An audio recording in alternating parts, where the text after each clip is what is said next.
Uy, happy Sunday sa inyo at ngayon ay 28 ng Disyembre.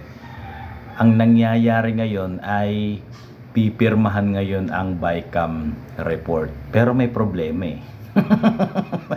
Linggo-linggo binibigyan tayo ng problema. Bakit? Hindi ba?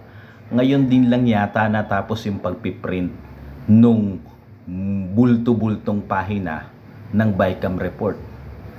Kasi sabi ni Tito Soto, ay pipirma lang daw siya dun sa BICAM report kapag napag-aralan na niyang lahat, di ba? Natapos na at na sigurado niya na walang insertion.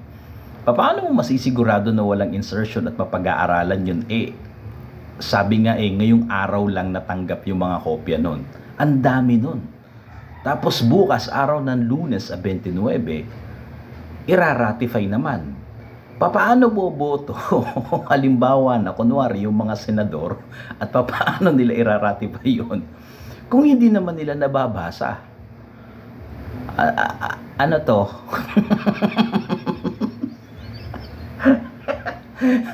Ito ba ay itatala ba natin ito sa Guinness Book of World Record na fastest reader ang mga mambabata sa Pilipinas?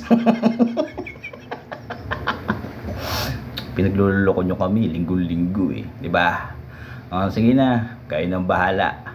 Bahala kayong sumangga doon sa mga tanong namin sa susunod na araw kung paano nyo binasa, pinirmahan at iniratify ang budget ng 2026. Di ba? Happy Sunday!